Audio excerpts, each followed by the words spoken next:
Welcome to Get Your Bell Rung Pro Wrestling Podcast. I am KG. Tonight we are doing a recap of April 1st, 2026, Wednesday Night Dynamite. With me is WCW veteran and author of Looking Up the Lights, the one, the only Robbie Idol. Also with me is the co-host of Rasslin Memories. I'm talking about the one, the only Grizzled vet. Gentlemen, how are you guys doing? Good. How you guys doing? Man, if I couldn't do any better, I tried. Although my computer's being funky on the... There it is. What the hell is going on? There we go. Good, guys. A lot of stuff happening in the wrestling world, and I'm not going to cover all of it, but I will cover one thing that's happening. On yesterday, an amended complaint filed as new allegations of the ongoing civil lawsuit brought by Janelle Grant against Vince McMahon, WWE, and John Laurinaitis, which, by the way, I get to meet next month because he's going to be at Wrestling Fan Fest 4, believe it or not. About Janelle Grant. Yeah. Grant originally filed suit in 2024, January. The case remains active in civil court. According to the April 1st filing, Grant alleges that in 2021, Vince McMahon told her he had disclosed a relationship with President Nick Khan and then Chief Operating Officer Brad Bloom.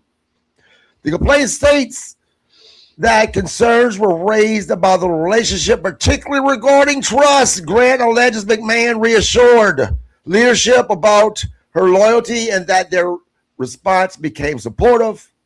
The amendment filing also referenced former WWE attorney Brian Nurse. Grant alleged that Nurse raised concerns internally about the relationship and was later dismissed. The complaint states that McMahon told her that matter had been handled. Grant further alleged that she was later considered a corporate liability and was removed from WWE's legal department. The filing claims leadership believed her continued presence created complications related to hiring a new general counsel. The complaint also states that Grant attempted suicide in 2021.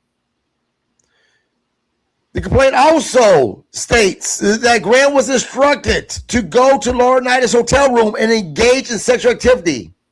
The following categorized these encounters as being framed by Vince McMahon, as presented herself as, quote unquote, a breakfast. Grant alleged these incidents occurred all in 2021. Now, obviously, these claims are allegations contained in an active civil suit. They have not been proven in court. Vince McMahon has previously denied wrongdoings. WWE has publicly stated that it takes such allegations seriously and has disputed aspects of the lawsuit in prior responses. The case remains ongoing. Whole lot of shit and whole lot of names mentioned.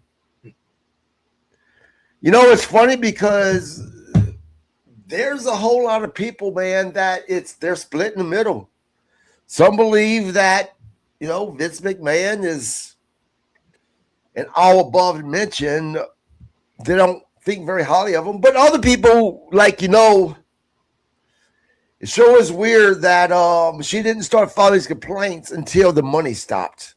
So it's going to be interesting to see what's going to happen now. There's no criminal charges against anyone.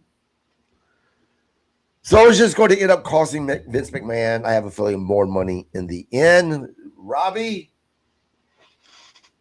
Man, you know, when the whole Me Too movement started, I'm like, man, professional wrestling was unscathed.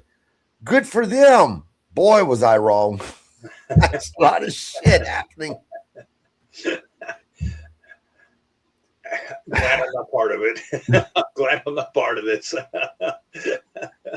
I mean, is it one of those things that, you know, the rest of the business back in the day, man, a lot of shit happened back in the day. And is it one of those things that people just, they didn't grow with the times?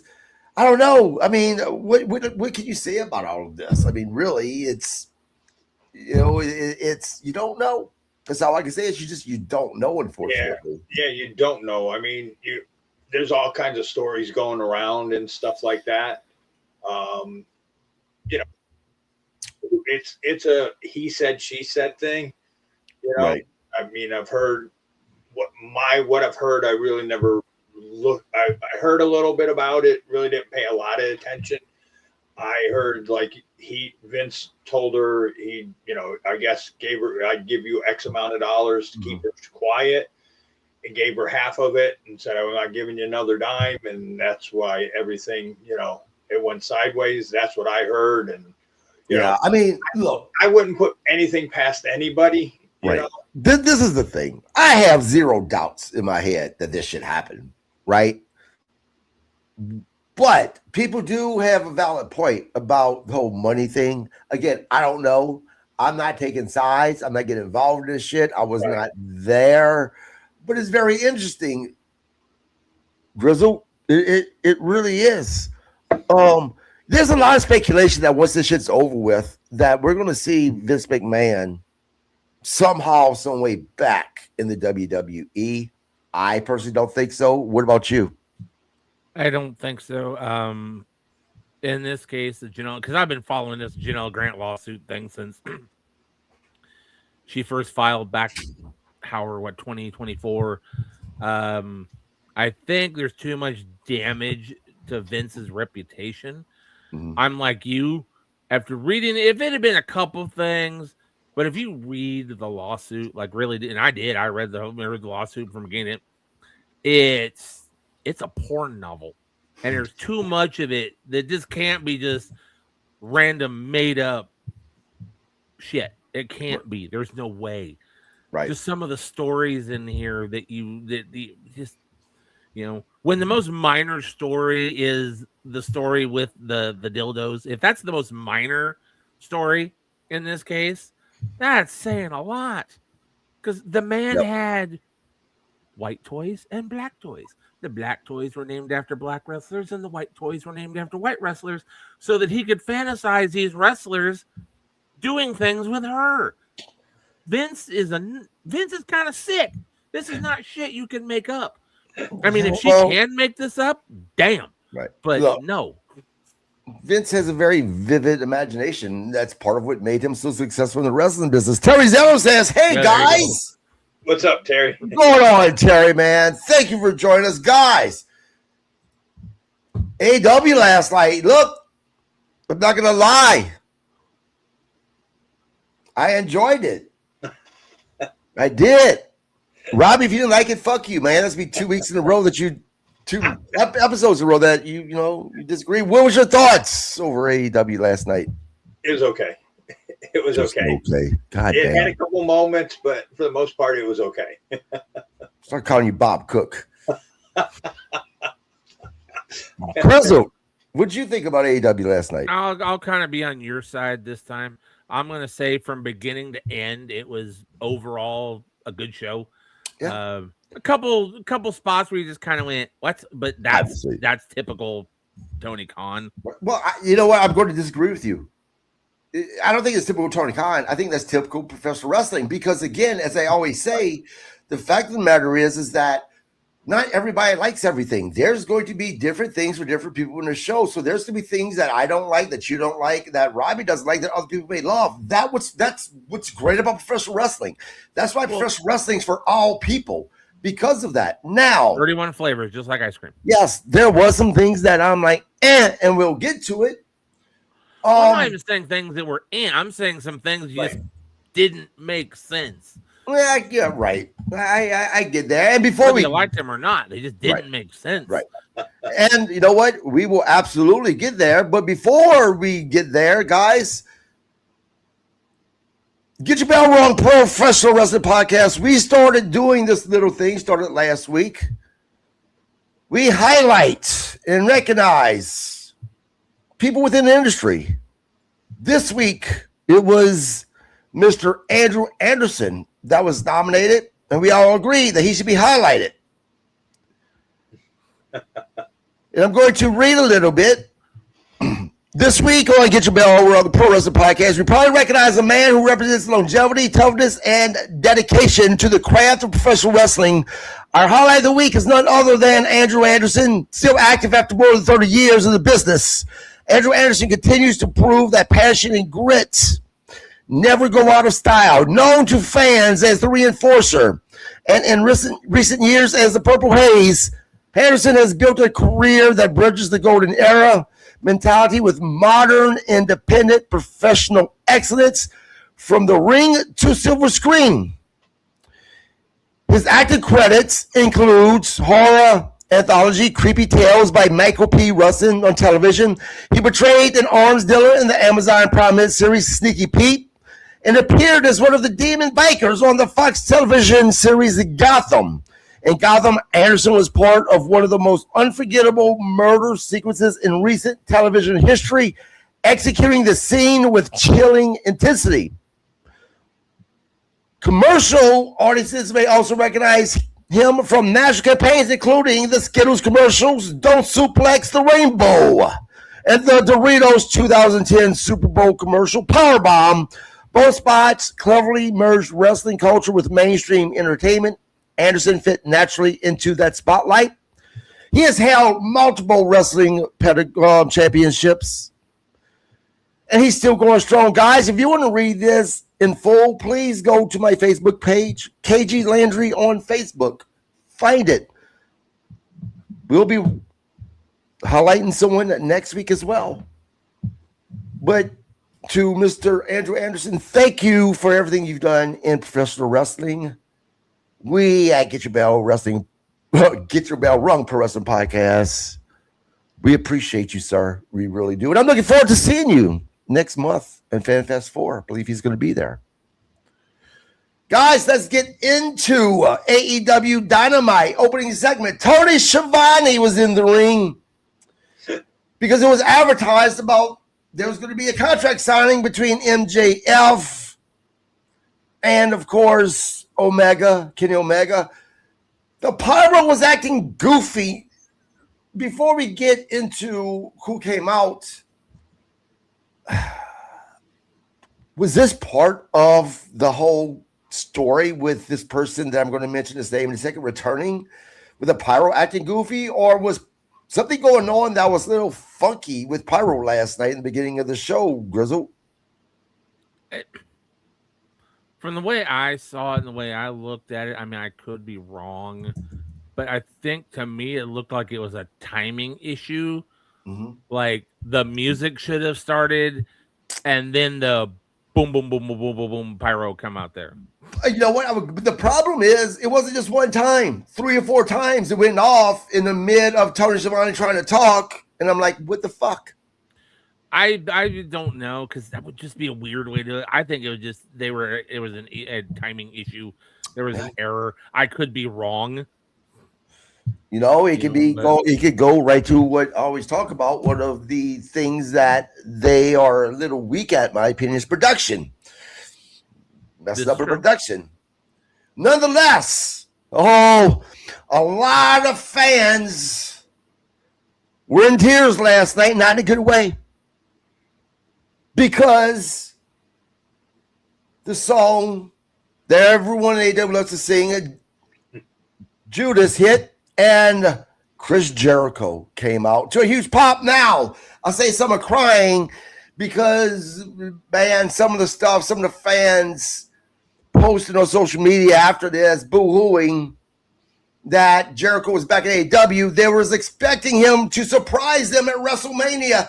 They swore he'd be at WrestleMania. You fucks, I told you he wasn't going to be at WrestleMania because, you know, they were blaming Triple A. Oh, Triple A fucked up. I mean, Chris Jericho still under contract with AEW. I don't know how many times you have to say this to these people. They don't listen. Because Chris Jericho took time off, I don't know if because he was hurt or because of something else going on, but he took time off. That froze his contract. Yes, his contract was supposed to end in December. It did not because of it. He has to honor the rest of his contract. Maybe if some of you people would listen, you wouldn't be fucking crying to your bowl of Cheerios this morning, finding out that Chris Jericho is not going to be at WrestleMania, people. AEW fans were happy. They popped. And it was short and sweet.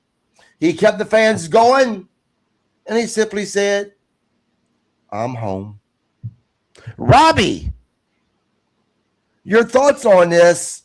On The Rock saying I'm home. Oh, wait, no, that wasn't The Rock. That was Chris Jericho. That's right. The Rock did say he was home, and, well, I don't know where that home's at because he's never there. But nonetheless, Chris Jericho is now saying he's home. Is Chris Jericho home, Robbie? Or is he going to disappear in a couple of months, man?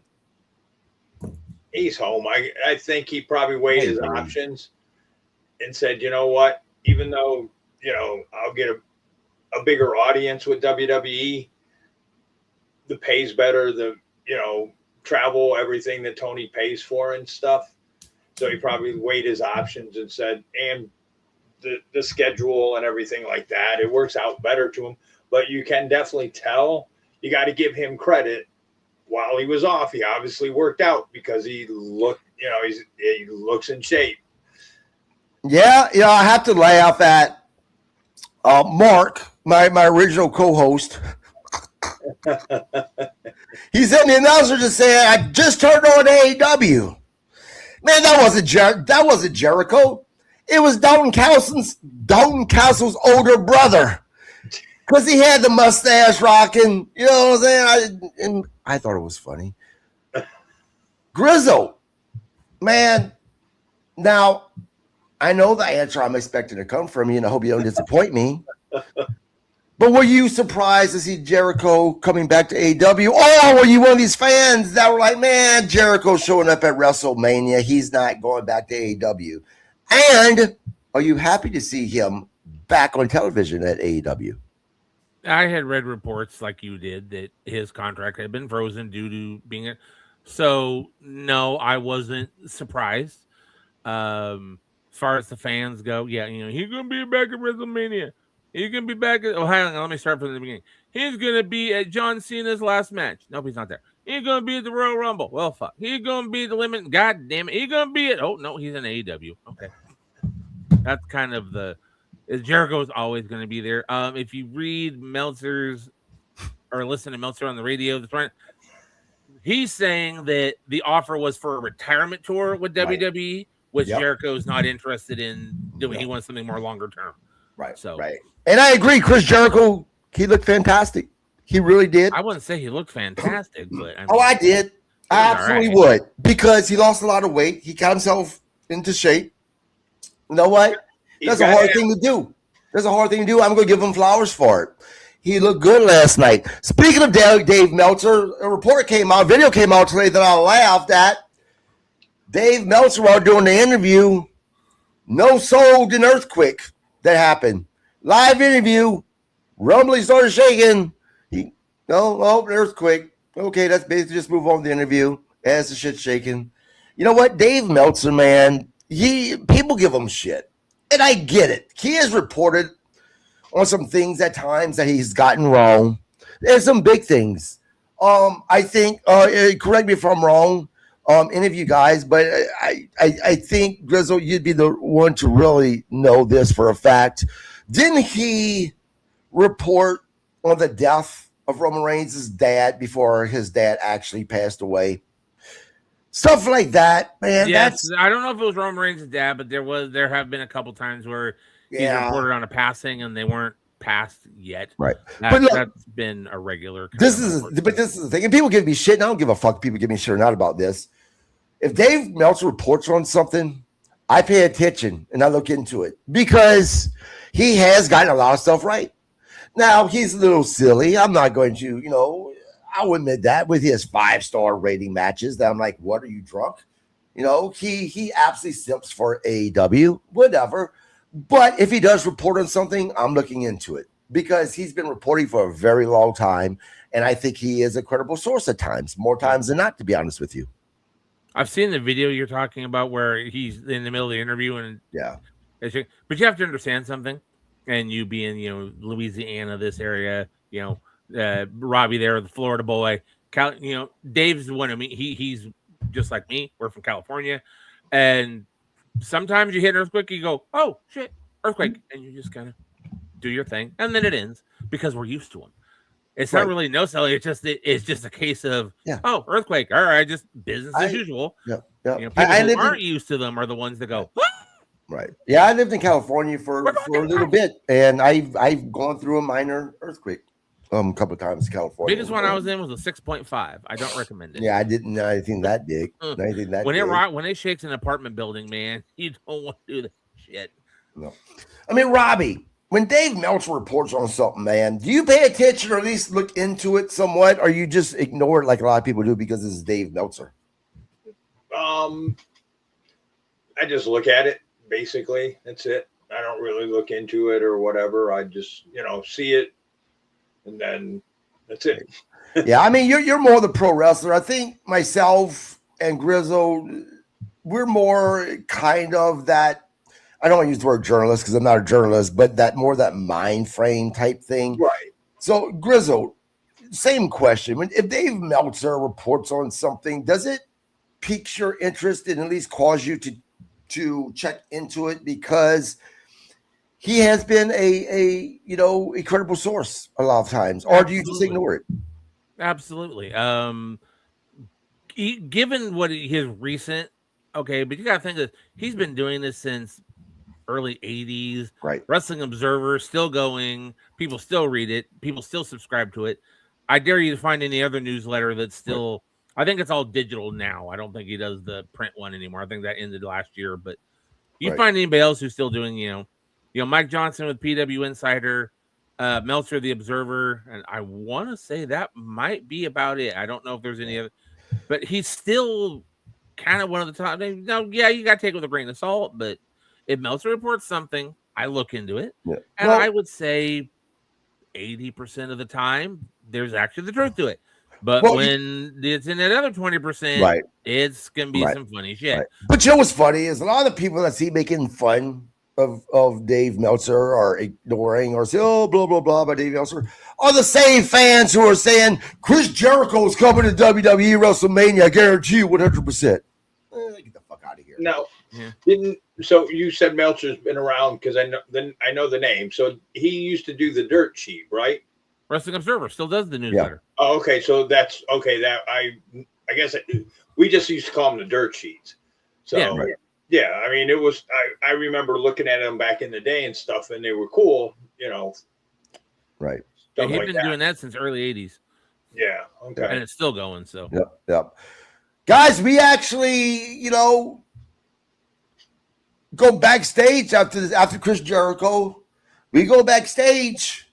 And there's Will Ospreay and Jon Moxley throwing down. Will Ospreay, man, he's unhinged. He wants Jon Moxley bad. They break up. We go back to the ring. We finally actually get that MJF and Kenny Omega signing. Now, there was a stipulation. If MJF made any physical contact, he forfeited his belt. If Kenny Omega made any physical contact, initiated, I should say, both of them initiated, then he loses his title shot.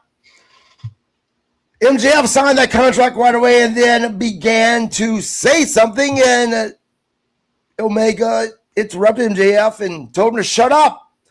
He said this would not be one of MJF's usual promos. Omega said that fans were there to watch the best wrestle. He said the fans supported him during his health issues. He said he would make sure MJF never came close ever again to having that world championship title. He then also,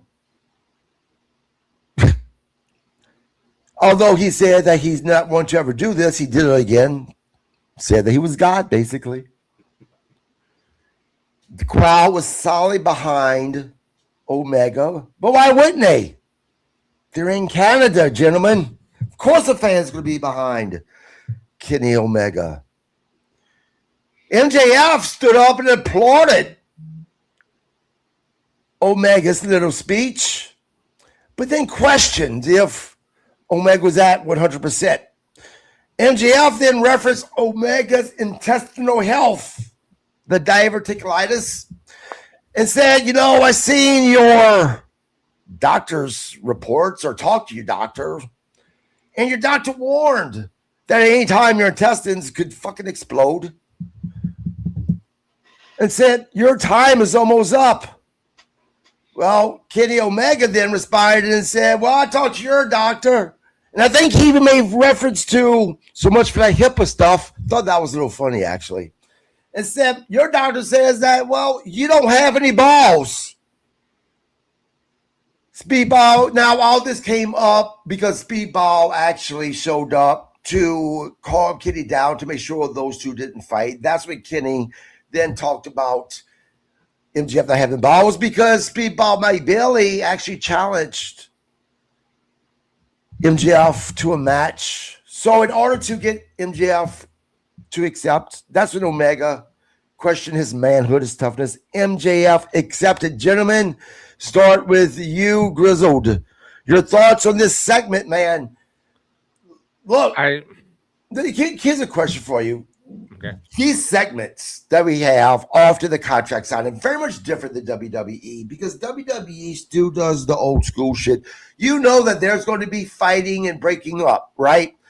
More times than not in AEW, they have done it differently. More times than not, there's a stipulation that you can't touch or else there's serious consequences.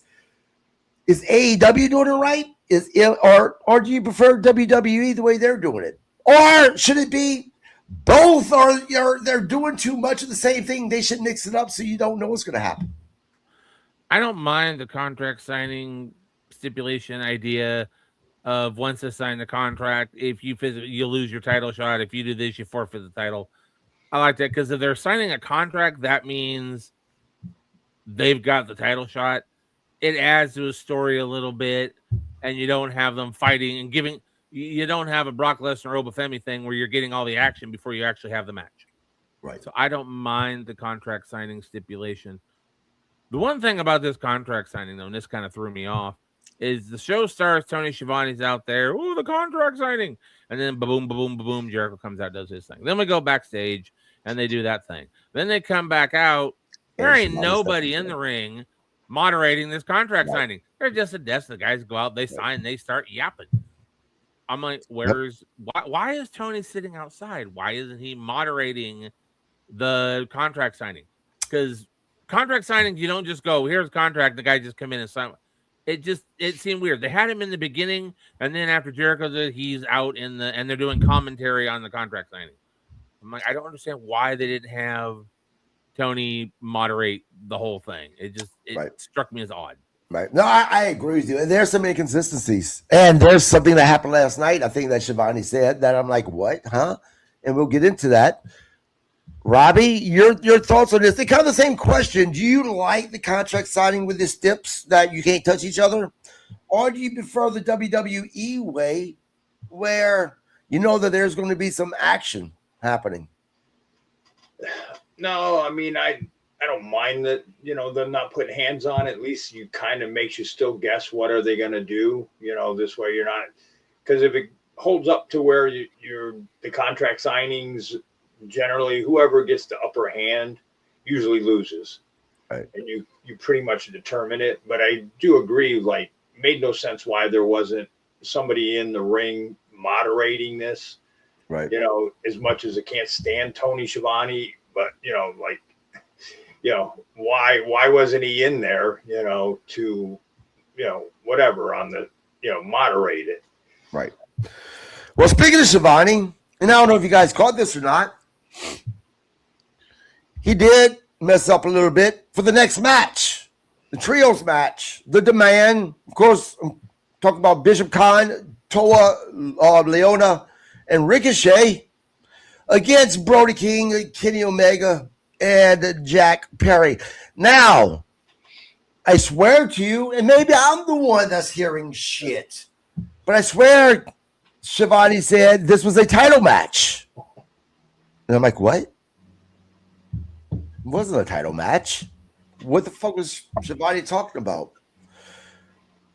Decent action. Of course, Omega got the pin. I knew he would. I knew it would be Omega, the one that was going to get the 1, 2, 3. When he hit Ricochet with the one-winged angel to secure the victory. Now, a couple of things. Jack Perry, well, Ricochet got the title, was going to try to use it. Jack Perry and him was fighting over the title. Jack Perry was on the outside of the ring, on the edge of the ring. And Kenny Omega inadvertently hit Ricochet into Jack Perry, causing Jack Perry to fly off the ring. I just knew I went up. Is this them trying to turn Jack Perry heel again? There's be issues. And I was hoping that wasn't the case. And that didn't happen. Thankful about that. The next thing is Ricochet taking the pin, gentlemen. And Robbie, we can start with you, man. We know all of this shit that's been happening online with Ricochet. He did apologize. Do you think that right now he's in a little bit of hot water and that's why he took the pin? Because normally, I swear, it would be either Bishop or Toa that would have taken the pin, not Ricochet. And obviously, fans, this is just our opinion. We don't work for AEW. This is just us kind of guessing. Robbie would know a little bit about that since he is a performer and he was with WCW. He knows about people getting hot water. Go ahead, Robbie. Could have been. The one that should have took the pin, that should have got pinned, should have been Brody King or Jack Perry. Those were the guys, and they, even though they was in their hometown, about Omega, you should have Perry or King should have took the loss. My personal opinion, but so, but that's probably what had happened, just because of being in hot water, trying to make an example. Say, okay, guys, keep your mouth shut. Yeah. On one hand, I kind of agree with you. It would have been interesting if the team that Omega was on took the L without Omega getting pinned, because even though he would have been the one taking the L, one could argue that, oh man, he's kind of lost momentum into going against MJF. Will this mess with his head type of a thing? Right. On the other hand, at the same time, do you really want to do that heading with that's your main event for the pay-per-view that's coming up? Yeah, but I mean, it was predictable. He's in his home, he's in Canada, so you knew he was going to go over. So that, I mean, it was predictable. He's not taking the loss, so it's not like he's losing momentum. It's, it was one of his teammates taking the loss. So, I mean, to me, the swerve would have been there to take it, but it wasn't on him, so he's still not looking weak. Right. You put it on King or King's not a main eventer. I mean, he's a mid-carder. I mean, after I watched a few of his forearms and stuff last night, it was like, dude. What are you talking about, Robbie? He's the toughest guy in AEW, man. Right? Not with those forearms that I saw to the back. Grizzled. They look pretty weak. Do you agree? Do you think that it should have been the team of Omega, Perry, and King to take the L last night to keep it interesting, or was that the right call? Yeah, it was. Well, I don't know about the right one, but it was the obvious. I don't think they're going to do much more with Ricochet and the Gates of Agony and whatever their little stable is called. Partial just because there's not much to them. Also, and people will disagree with this, I think Ricochet kind of screwed it up a little bit when he did the, I'm glad you have multiple sclerosis, or I'm glad you have MS, or whatever. Right. There's a line you don't want to cross, and I think he crossed it. And I think this is kind of, he came out with the apology, but I think this is kind of their way of saying, okay, well, you can't be doing that. But also, like I said, I think it's also part of there's nothing to do with Ricochet and the Gates of Agony. It's not there. Yeah. Yep. Now, did either one of you guys hear Shivani mention that it was a title match? I did not. No, because I had it on mute.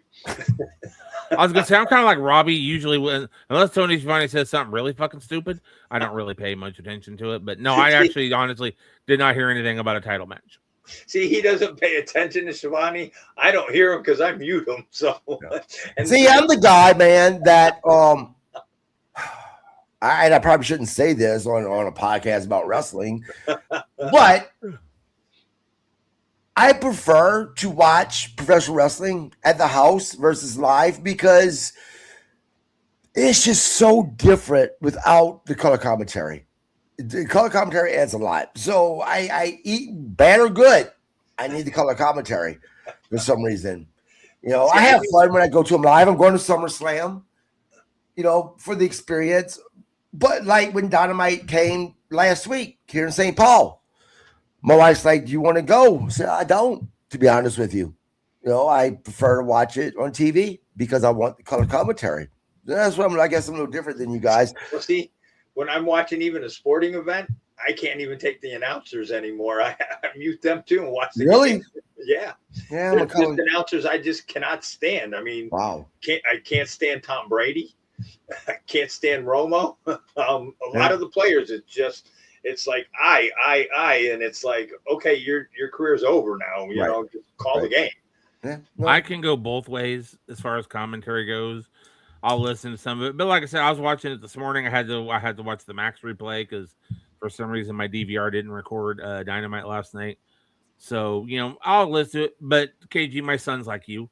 When we went and saw WrestleMania, he was so excited to go to WrestleMania, but then was like, "It's not as good," because I'm like, "Because you need a color commentary in there to tell what's going on. You're just watching the moves and not hearing." It's kind of he's kind of like you.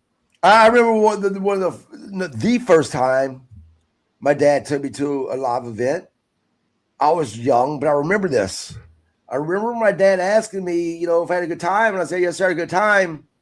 He's like, "Well, what's wrong?" I could tell. I went, "I don't know. It wasn't as exciting. It was a little boring because I didn't know the word color commentary back then, but I said I couldn't hear the dudes talking, the men talking." Right? Because in my head, going to a live event, I'd still hear the guys talking.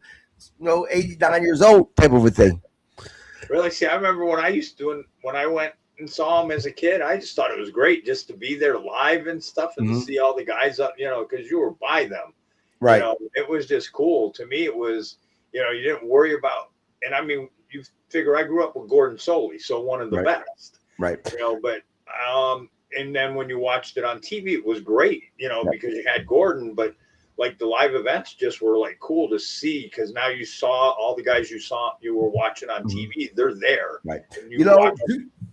To this day, at 13 years old, was the favorite time I seen professional wrestling live to this very day. And it was in the little town that I was from, Donaldsonville, Louisiana. And Mr. Sonny King, legendary professional wrestler, he brought WCW to Donaldsonville, Louisiana, this little town, and they did professional wrestling live at the Lemon Center. Well, because I was good friends, real quick, Mr. Herb, good evening, gentlemen. He says, "Hope all is well, Herb. Things are great, my friend. Hope all is well your way. I'm looking forward to seeing you next month, my man." But I was friends with his son. We went to school together. He and I were good friends.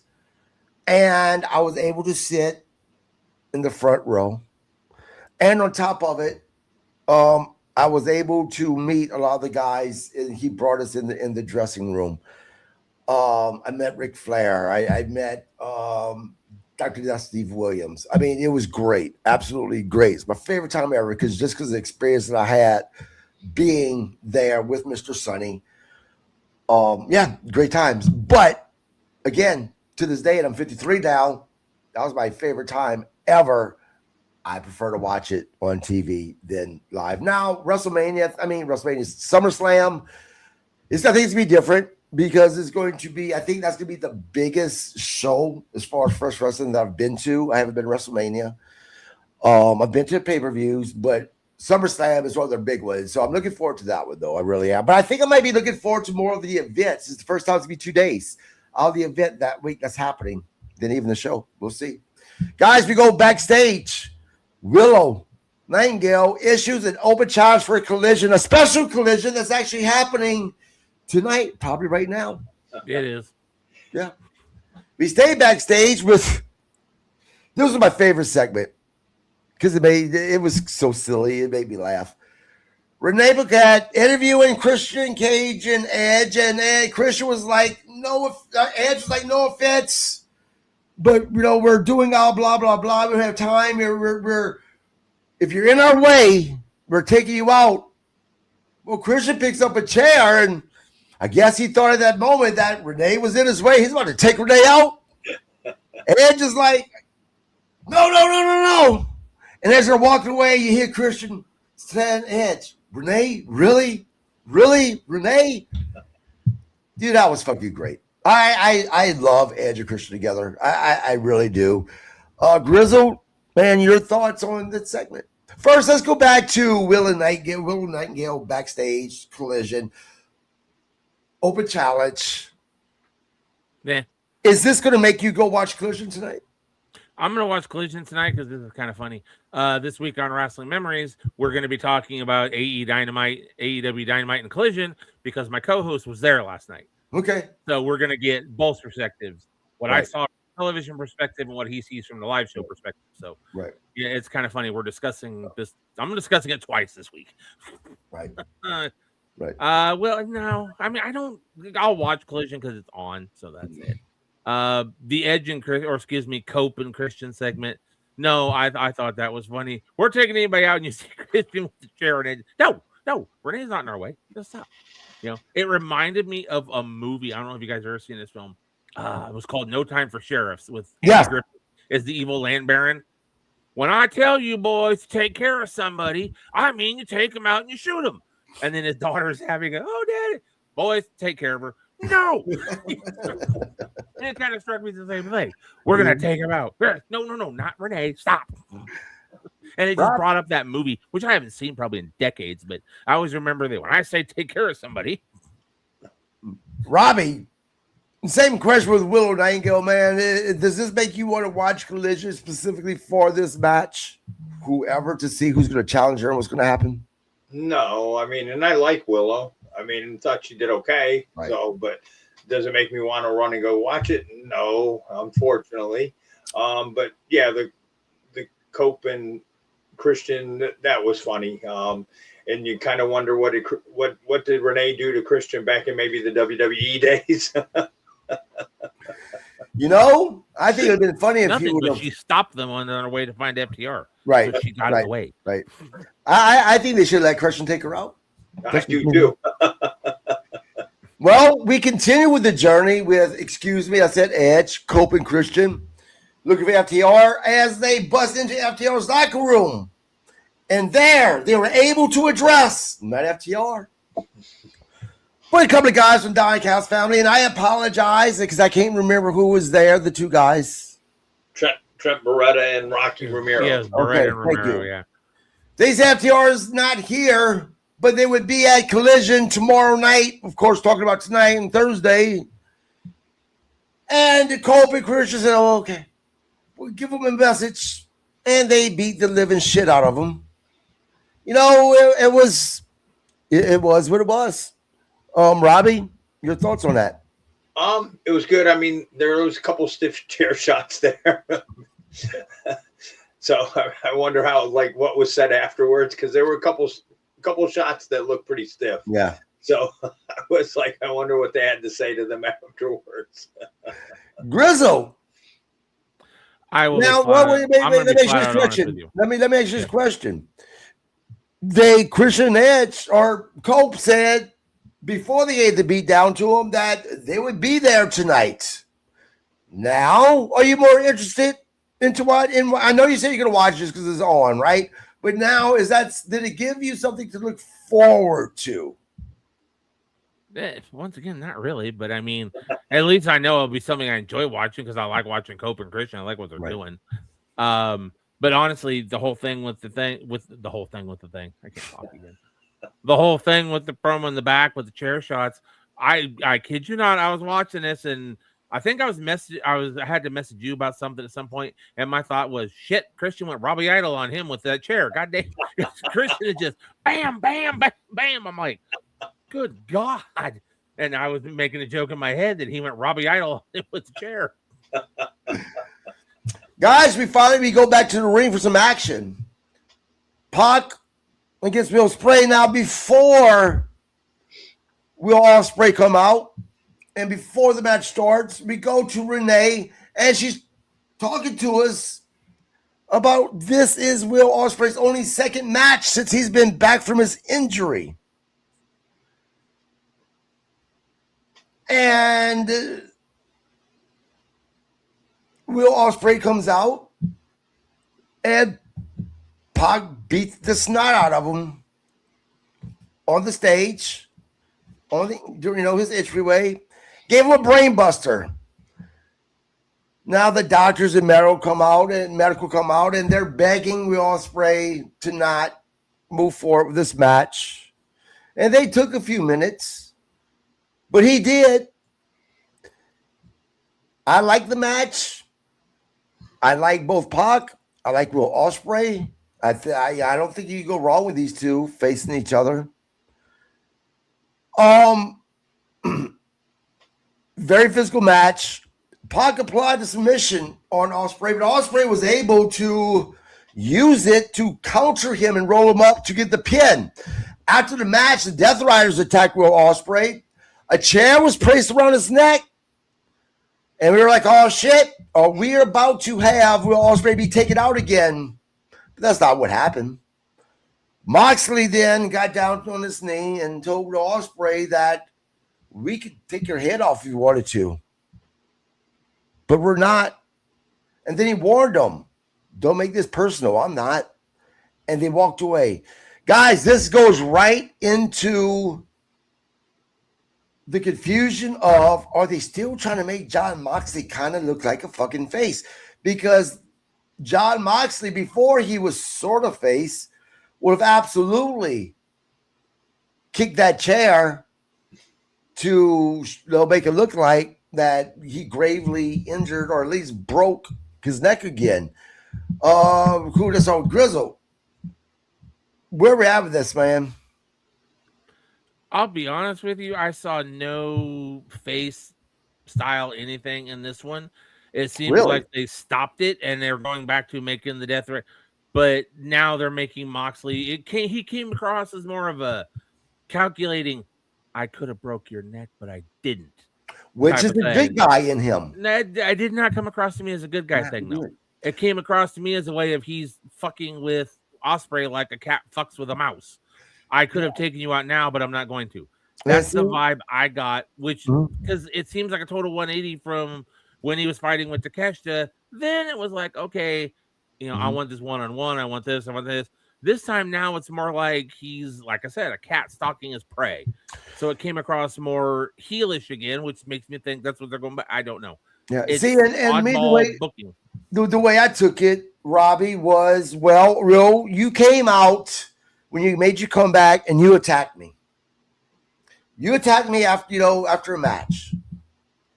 Now, my guys are attacking you, and, well, I can completely take you out once again. But because I'm kind of a good guy, I'm not going to really do it. And I'm telling you not to make this personal because I'm not making it personal. It seems like creative is just confused and they want Moxley to be a heel or a babyface. I understand what Grizzled's saying. There was those tones of being that heel, but Moxley walking away that way was also giving those tones of being that babyface. Because again, old Moxley would have taken Will Ospreay out. Where are you at with this, Robbie? Truthfully, watching Ospreay come back as early as he did from this match and the stuff he's doing, I hope he doesn't hurt himself. You just like the crazy stuff he's doing again, like you wonder, is he gonna, are you gonna last 6 months? Right. Like I know they're protecting him and everything, but still you're taking that chance, like the DDT out on the floor and just the brainbuster out there on the floor and stuff like that. And I don't know if they know what they're doing with Moxley, what they want him to be. Do you want him to be the heel? Do you want him to be the baby? I mean, I see where Grizz is coming from, but it just makes no sense. I mean, you had 6-on-1. You would have thought they would have went to try to take him out. Right. Yeah. Now, this next match is the women's tag team match. or is actually we call it a 4-way or a Six. yeah, This is 6. a 6-woman tag match. Yep, but this is the problem, and I hate when they do this. Giovanni gave it away, and I'll tell you why. First, we have Triangle of Madness comes out. Mina, or I'm sorry. Yeah, we have Birds of what's the name of their team again? Brawling Birds. Yeah, Brawling Birds come out. Mina, Alex Windsor, and Jamie Hayter, and they're going against Triangle of Madness. And Tony Schiavone says, guys, they're undefeated. The fact that he pointed that out made me gave it away that they're losing this fucking match. I hate when they do that shit. Nonetheless, we had the match. It was what it was. I'm not a fan of Mina. And I'm not a fan of Windsor. I'm not a fan of Jamie Hayter. So you know what? Besides Julia Hart, I'm really not a fan of any of these women. I like Julia Hart. So I really didn't care about the match. I wasn't that invested in it. The match was what it was. Robbie, your thoughts? Well, the move that they all did, like the suplex, they shouldn't have did that. That was weak. That was bad. I mean, either whoever was supposed to go over, I mean, help them or whatever. No, I mean, it just looked bad on all of them. And the more I see Tekla, she's kind of growing on me a little bit. I've always liked Sky Blue, so definitely not a Marina fan. Just I think it's the entrance that are with the dancing and stuff that I'm just not a fan of. Windsor, she's not bad. And I like Jamie Hayter when she had the black and blonde hair.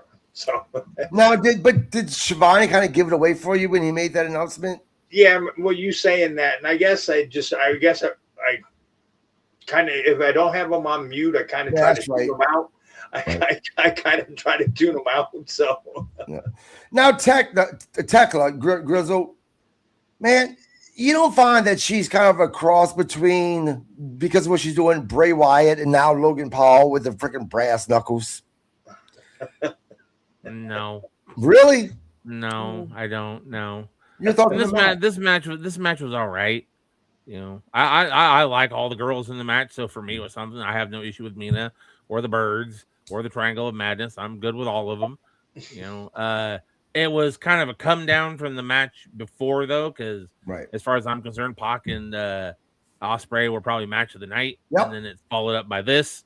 So it was kind of a steady drop, you know, on that one, kind of a sudden.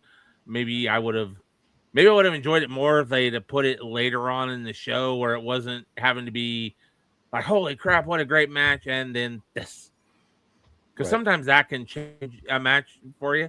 You're so into one match, and then you get that next one, and you're just physically spent because you really were involved in that first match, and then you get this. Right. And I think in that case, it's kind of unfair for the girls because, I mean, overall, it was a decent match. I didn't have an issue with it. Triangle of Madness lost this match, and of course, this was their first loss. Dude, the next segment was a little confusing for me, and I'll explain to you why. Darby Allin came out, he called out MJF, and accused him of hiding behind the Don Callis family. Don Callis family came out and said MJF has paid the family to target him, and MJF told Don Callis to give Darby a message that Darby at Dynasty is going to face the best of Don Callis, who they're going to pick. And if he defeats him at Dynasty, then he'll get his title shot. And then they announced there's going to be Andrade. Now, Andrade looked confused, like, what, me? Andrade's about to have I thought you would call it a face turn because I really don't think that he's a freaking heel, to be honest with you. But that's where they're going. Then we seen the Murder Hog go to take out MJF. And his ass was saved by Jack Perry and Brody King. But this is where it got weird. After they chased Don Callis family off, there's like a stare down between the three. And then Kenny Omega comes out, and then Darby Allin goes and Kenny Omega says what he says to him, and then the rest of the guys walk off, go into sunset together. And I'm like, what the actual fuck? Now, I'm guessing that what this was supposed to be about was all of these guys want their title shot against MJF. So there's a little bit of friction. To me, it was just done poorly. They came across as being awkward and weird, Grizzled. I think once again, Don Callis is getting too involved in shit. They're being hired by MJF to take out Darby Allin. Okay. Meanwhile, they're still having the infighting between who's leaving, who's not, and Takeshi and Okada and everything else.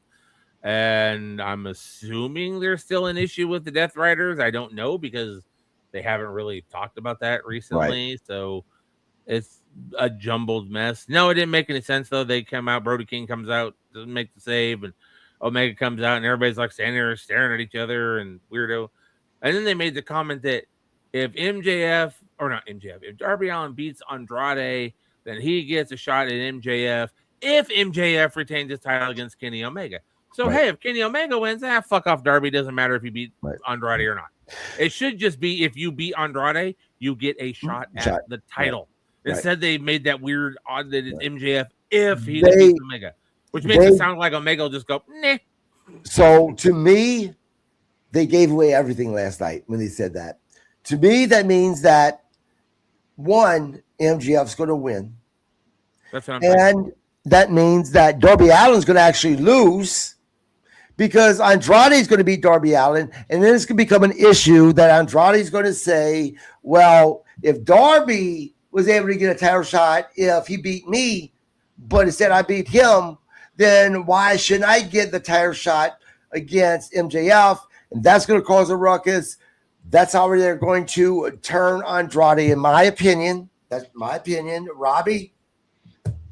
Yeah, I mean, the whole thing, and none of it made sense why Darby even came out, and, just everything, I guess, is just to bring out Don Callis, and because he had to get his airtime and stuff like that. But, and then you see Brody King and Jack Perry come down to save Darby and stuff. I mean, it's just, and that made no sense either, because then once they got in the ring, they're all having a stare down. So, it just, but yeah, I mean, I think you saw everything played out like, so now Tony's going to have to play Swerve here or something, I don't think he's smart enough to do that, to be honest with you. Grizzled, do you agree with the scenarios that I said, or do you think nope, it's going to be opposite? Darby's going to actually beat Andrade. I think they're going for an MJF versus Darby story. I think they're going that, which I think is kind of odd because that just totally wipes Swerve Strickland out of the picture from, he didn't get shit out of that last time. Kenny Omega and Adam Hangman got title shots. Swerve hasn't got nothing. But no, I think they're going to insert Darby. But wouldn't that also wipe out Andrade? Right, but remember, Swerve lost his title. She gave him his number. When he faced Omega, he lost his number one. Oh, title. That's right. Another one of those. That's right. Okay, yeah. That's how Kenny Omega got the shot because he got it from Swerve. Never mind. Well, anyway, still Swerve kind of got taken out of the title picture. Yeah, for whatever way. But honestly, I wouldn't mind seeing a Darby Allin versus MJF match. I wouldn't mind seeing Darby have a shot with that belt for a little while, to be honest with you. Yeah. I don't know. I just don't have an interest in the whole storyline between MJF and Darby Allin, to be honest with you, Robbie. Yeah, no, I agree. I mean, I don't, it doesn't interest me. It's not like something I would want to race to see, I mean, I'd rather see Swerve and MJF. Right. I agree with you. Guys, the main event. MJF versus Speedball Mike Bailey. Now, by the way, the reason why Omega was coming out to begin with really wasn't to save Darby's ass, but it was because he wanted to watch the match, the main event, of course, MJF and Speedball, and so he's going to be a color commentary. Bob Cook says the intensity of Brody King last night was brutal to watch. Hey, don't be saying that about the most dangerous man in AEW. He lost that match. MJF versus Speedball Mike Bailey. MJF cracks me up, man. He entered wearing his American themed gear was introduced as being from the only country that matters and being the American hero. Of course, Mike Bailey came out wrapped in the Canadian flag. You know, they kind of, in a way, made Speedball Mike Bailey a little bit the heel as far as the American fans go, because, you know, I'm going to root for the guy that's for this country. MJF attacked Speedball from behind before the match officially began. It was a good match. Of course, I didn't think it wouldn't be a good match. But MJF won. But not only did he win, and Omega made sure to say this so the fans paid attention to this shit, he beat Speedball Mike Bailey clean. After the match, MJF attacked Speedball Mike Bailey, and of course, Omega came in to make the save. Robbie, did you like this match? Yeah, I mean, it was a good match. Here's my problem again. He did it last night, where you to me, he's kind of comical again. Like his gear, the ring gear was kind of like, okay, it's a cartoon figure, and all this karate stuff. I know that's his gimmick, but but MJF making fun of it was great. Right, MJF making fun of him was great, but I mean, right. You know, like every big move he's doing, right. You know, and it's just like, you know, it's like, to me, it's hard to get behind him. Right. The kid's good, but, you know, like I said, again, it was like the gear kind of was like right. A comic book figure, and just all the karate stuff and that. And I mean, I get it. That's his gimmick and stuff, but it right. just seemed overhyped. You know, it just seemed overplayed. Yeah, you know, I'm really looking forward to Kim and Kevin Knight finally break. At least I hope they break them up at some point and have their feud together, because for me, you know, as much as I've started liking Speedball Mike Bailey, to me the star, the guy is Kevin Knight, in my opinion. Miss Wrestling the Great House says, "Good evening, everyone." Well, good evening. Thank you for joining us. Grizzled, where are you at with what Robbie said about Speedball Mike Bailey, the cartooner stuff? And do you agree that, you know, Kevin Knight is kind of the star between the two? I love Speedball Mike Bailey. I don't care. That's one of my guys. I like watching him. You know, the look, the guy has the greatest mullet in professional wrestling right now. That hair is just I hate amazing. That is the greatest mullet on the planet. I love it. No, I like Mike Bailey though, so I don't have an issue with, you know, he come out with a Canadian flag, and you mentioned, you know, making a heel thing. This is the great thing of when they're in Winnipeg or they're in, you know, Saskatoon or they're in Calgary or whatever. Right. Canadian fans, you can be the most over person in the world over in the States. You come over to Canada and they hate your ass. In America, if a Canadian is a heel, he comes over to his hometown and he's the biggest babyface on the planet. It's only in Canada. Canada will not follow the heel face guidelines of professional wrestling. They're like, no, he Canadian, good. American, bad. Yep. And I love that. So MJF just has to come out there in his red, white, and blue, his little star-spangled trunks and say the only country that matters. Boo, hate you. And then Speedball comes out, wrap the Canadian flag. He's our hero. It's only in Canada. I love it when they do live shows in Canada, because they just go, fuck that. Who's the heel? Who's the face? He's Canadian. We love him. You American. You bad. Yeah. I love that. Hero always loses. I just love it though. I mean, look back in the days when, you know, the Hart Foundation in WWE over here in the States, everybody booed Brett and Brian Pillman and that. They go over there for that Canadian Stampede pay-per-view, that 10-man tag thing, elimination tag, and they were the hometown here, and everybody loved them. And the WWE team had to be scared they weren't going to get, like, you know, shanked on the way to the ring. Yeah. Which it's only in Canada. What about the match? thoughts on the match? Match was good. Match was good. I enjoyed the match. I liked, MJF and his little parody, doing the little moves, and then Speedball does the sweep and takes him down. MJF is good at what MJF does, and he's always going to be good. This was probably my second favorite. Pac and Ospreay would be my first favorite match. This is probably my second. Yeah. Guys, what would you grade AEW last night?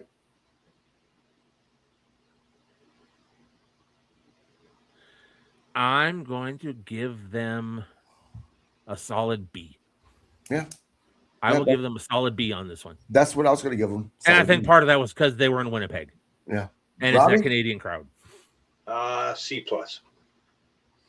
God damn, man. That's because Tony Schiavone opened the show. That's it. Tony hadn't opened it. He might have had a better opinion.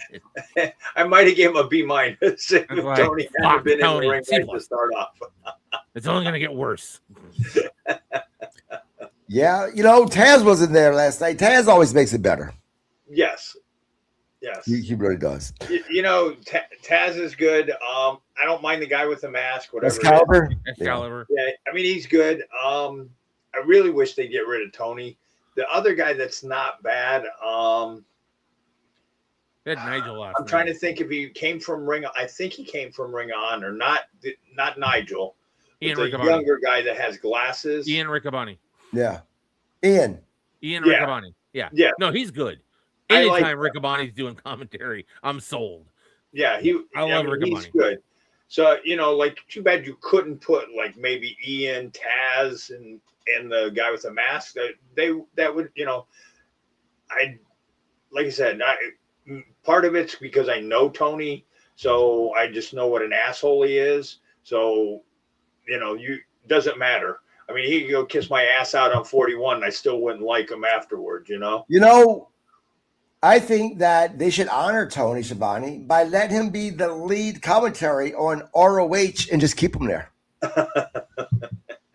I think Get Your Bell Rung Pro Wrestling Podcast should recognize Tony Schiavone for his contributions to the wrestling industry. Yeah, no, that'll never happen.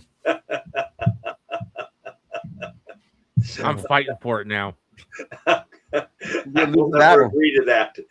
We'll never agree to that. It wouldn't matter if all three of you agreed to it or all four of you agreed to it. I had the final word.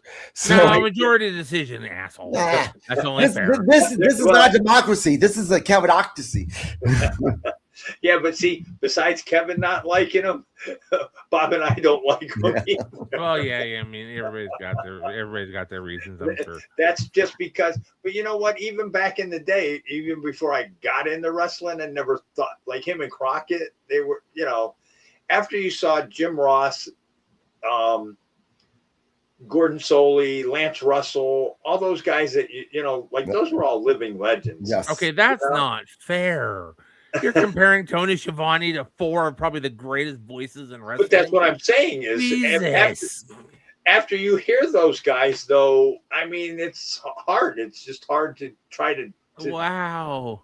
See, my thing with Schiavone is just his fucking attitude, man. Like I said, right. Whenever I was at one of the AEW shows and I had a press pass, just you could tell he just despised the fans.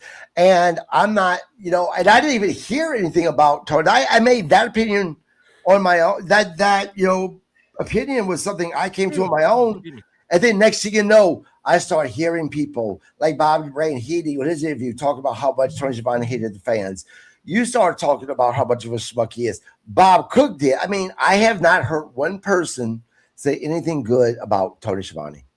Right. But I mean, even and whoever, somebody big name here listening, go, oh, you're just bitter. No, I'm not bitter. I mean, where Jim Ross would take the time and say, hey, how you doing? At least, if you passed him in the hall, or same like Gordon, you would talk to Gordon or whatever. Those guys had time. They would talk to you. And like I said, those guys are legends. Here's Tony, who just walked by you like he was somebody special, never stepped in the ring. And it just because, you're not the guy that's going over, I don't have time for you, or, just treat you like you were dirt.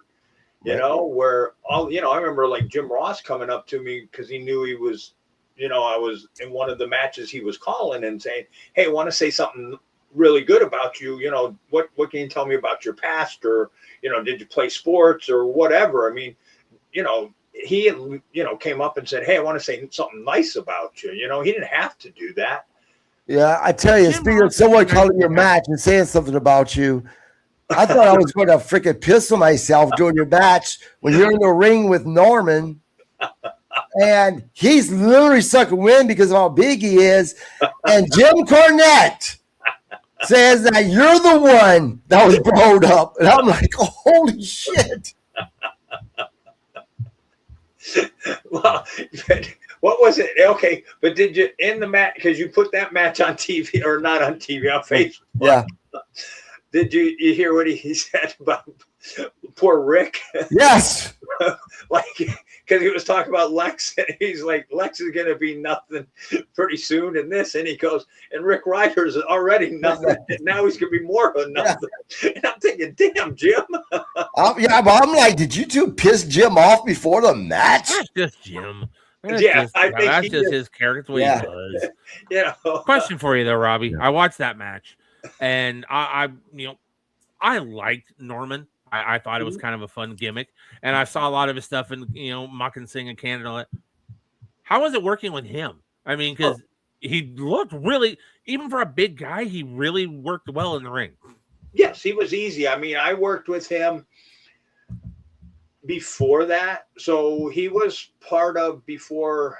It was afterwards. So after Bob Roop and Purple Haze were gone, so they brought in, and he was called Incubus. I don't know if you remember. So you're talking like 85, 86. Mm-hmm. So with Incubus, Humperdinck was with them, and they also brought in a guy, and he had a hood, and they called him the Black Assassin. He was a big black guy, but they called him the Black Assassin. He was part of Kevin's army, and there might have been one other guy with them. So because I either worked Kevin or I worked, you know, I know I worked the Black Assassin in one of the bashes, and I worked Norman a couple times, and Norman was just easy to work with. So I had worked him as, he was Incubus, and I had worked him a couple times as Incubus. Now, something else I forgot, and this is about Bob, was, I forgot how much at first they pushed me, Mark Callis, to be this big giant of a monster. And what made me remember that they did was when I seen a match, Bob Cook, Pat Rose against me, Mark Callis. And I watched that one too. Yeah, just beat the snot out of both of them. And did the match with it was Bob and I can't remember his tag team partner against was it Doom? It was Butch Reed. It was Butch Reed and Ron Simmons. Ron Simmons. Yeah. Oh my God. Just absolutely killed Bob Cook. Just yeah. I'm gonna say it. I'll say it right now. I mean, and this is the true of the '90s. And you know, Robbie, I'll give you your flowers too on this one. It was the guys like Robbie and Bob Cook that made, because I remember those names in WCW a lot more than I remember the guys that were kind of there, because you know, you made those guys look so fucking good. They dropped, and you guys sold so great that you guys made them. I know your guys' names. You know, Bob, you, oh God, the guy that Cactus Jack was a partner with, and then he attacked him, Lee something. I can't remember his last name now. But he was another one of those kids. You always saw him, you knew who was going to win, obviously, because he was the jobber. But he made him look so good. Lee Scott, that was his name. It was the guy, because they had that information. He teamed with Cactus when Cactus was still doing the job. And then Cactus just literally obliterated him after a match one night, and then they had a match for a feud and called it good. Yeah. But he was another one.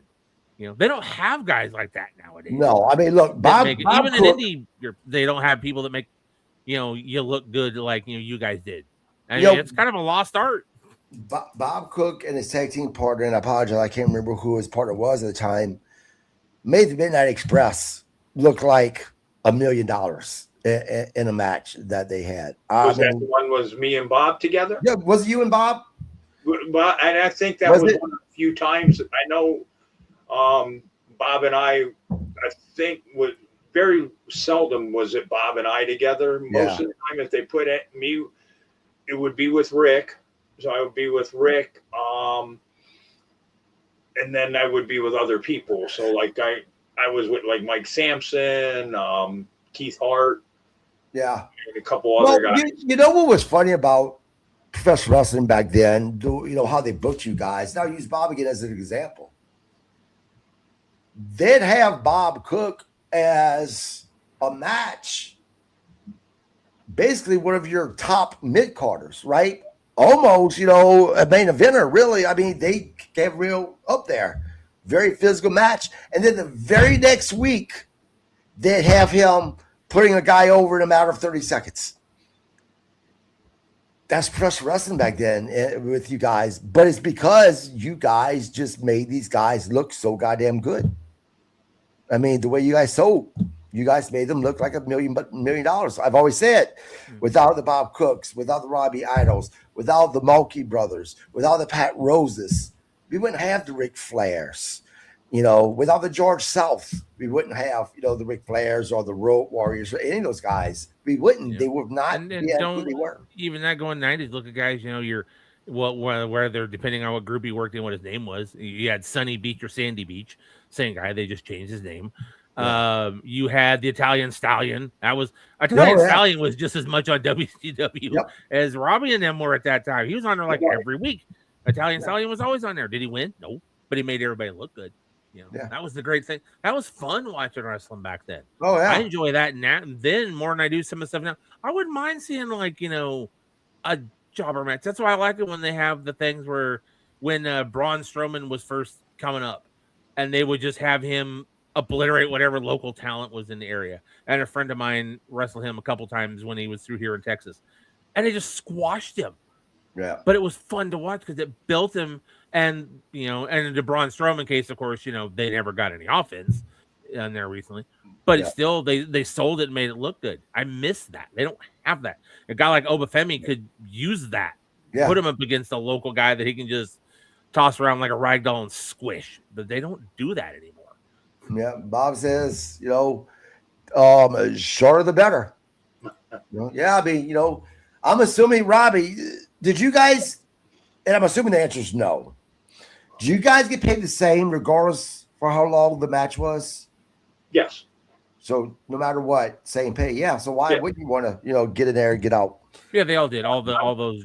I've talked to them. I've interviewed, you know, on Rasslin Memories. They all got paid the same. If they were going to make whatever money a week, that's what they got paid. Whether they wrestled for a minute or whether they wrestled for 10. Yeah. Now they got paid what they got paid. Robbie, that match that I posted. With you and Ryder against Kevin Sullivan and Big Foley, Cactus Jack back then. Is that match you referenced in your book? Yes. Okay. Yeah. So if you go back and watch it again, because I went and watched it again. So when you see Cactus hit me to go over the ropes with the clothesline. Yeah. I'm not sure. I think it was this one that I grabbed it, you know, and the other one slid like it was supposed to. Yeah. But if you watch me hit the floor, you see me grab my arm. Right. And you just kind of see me on the ground. I think Cactus came over and did something to me, but then I went back down to the ground, and for some, you could see me grab it again, and then Kevin comes and grabs me. Well, after that, you know, it didn't hurt anymore. What was funny was they were talking about, I think it was, who was calling your match? I think it was Cornette and Ross. Yeah. When Cornette talked about Rick Ryder just getting the shit kicked out of him, I was thinking about your book, and I'm thinking, yeah, but Rick Ryder's the guy that's actually okay. Robbie's the one that's actually really hurt back there. Right. Right. But they didn't know that, you know, they didn't, you know, so he had no idea. And they wouldn't have known it even afterwards because they were out doing, you know, out on the floor doing commentary and stuff. Right. And Kevin noticed it as soon as I walked into the back. Now, I know Jesse Ventura has called recall Bob Cook and a couple of your matches. Did you ever have an opportunity to meet Jesse Ventura? Yeah, the one time I did WWF, I got to meet him and Mean Gene. And, I didn't get to talk to him for a long time, but for, I'd say like 5-10 minutes. And Jesse seemed to be a real good guy. I mean, I went over and I introduced myself, to him. And he goes, "Oh, I know who you are." So, which was kind of cool knowing, okay, I came to another organization and you knew who I was. Yeah. Yeah, man. I love going back and watching those old matches. Good times. Yeah, that pretty much takes care of the recap for AEW Dynamite. Grizzled and I gave it a B. Robbie, I don't being the asshole he is, gave it a C plus. Robbie, match May 9th. May 9th at Twisted Fork. So since it came out, somebody exposed it. So this is it. This will be my last match. So May 9th, 2:30 at the Twisted Fork. It'll be me, Richie Paradise, Brian Johnson versus Robbie Cook, Joe Sarcino, and Chief Eddie Two Rivers. Bob says Jesse was awesome. A bit of a lunatic now, but hey, aren't we all? Yeah. Grizzled, Sundays, Rasslin Memories. Yeah, Rasslin Memories on Pioneer 90.1 FM, KSRQ. This weekend, fun show. I'm going to be discussing AEW Dynamite and Collision with Glenn Broggett, who was live in Winnipeg at the arena to watch the show. So we're going to do live perspective versus TV perspective. What did he see that we didn't get to see? How did it look compared on television compared to live? And then next week we are recording an interview with someone, thanks to you, KG. Melody Koloff will be joining us, talk about her grandfather, Ivan Koloff, and the Koloff Dynasty and what they're doing this summer. They've got some shows coming up, so we're going to be talking to her. Kind of fun. I've had a chance to talk to Ivan. I've had a chance to interview Nikita, and now I'm going to interview Melody. So, got a little tie in that Koloff, name. Yeah, don't miss the interview, guys. She is absolutely awesome. Guys, please follow me on Facebook at Kg Landry. I post all kinds of stuff. Also follow Get Your Bell Rung Pro Wrestling Podcast on Facebook. Again, lots of old wrestling matches I like to post, stuff I write as well. And we also have a blog, Grizzle. We do. You can go to getyourbellrung.blogspot.com. Or go to the blogger or blogger.com and search for Get Your Bell Rung. You can see all KG's writings that I handpick and put into that blog. But I also forgot to mention, just going live the other couple days ago, you can now find the Grizzled Vet on Facebook. Go ahead, find that page, like it, follow it. The more followers I get, once I hit 100, then I can start doing some live video stuff. So I got some ideas. I want to bring some people on and do some one-on-one talk with them. Robbie, I was going to hit up you and see if you want to come on sometime and do a little one-on-one chat once I get live video. But I got to hit the 100 followers first, folks. Goddamn Facebook has a rule. I don't want to go through on my personal page. I want to hit 100 followers. I might go buy some. Hey, Fiverr.com, man. You pay like $20, they'll give you like 1,000 followers. It's great. There you go. You can find Robbie Idol on Facebook as well. It's under his shoot name, his government name. My government name. Yeah. I have both now, so Yep. Guys, subscribe to this podcast as well. We will be back tomorrow night after SmackDown.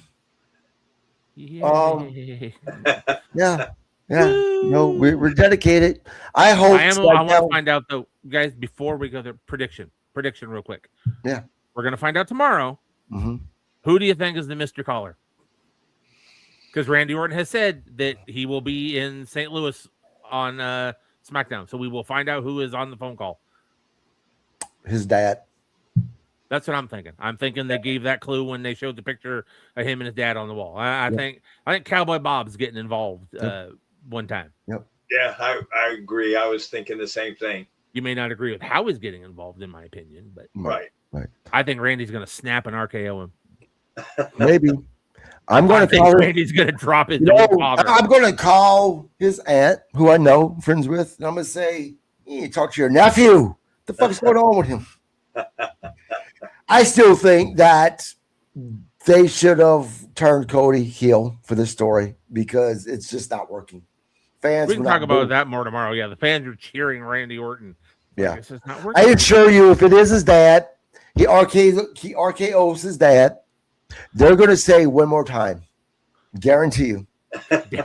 Guarantee you. Fucking pick that old bastard up and do it again. So, guys, join us tomorrow night. Don't forget to participate in our podcast. We don't do super chats here. It doesn't cost money. Every time you comment, I eventually get to it.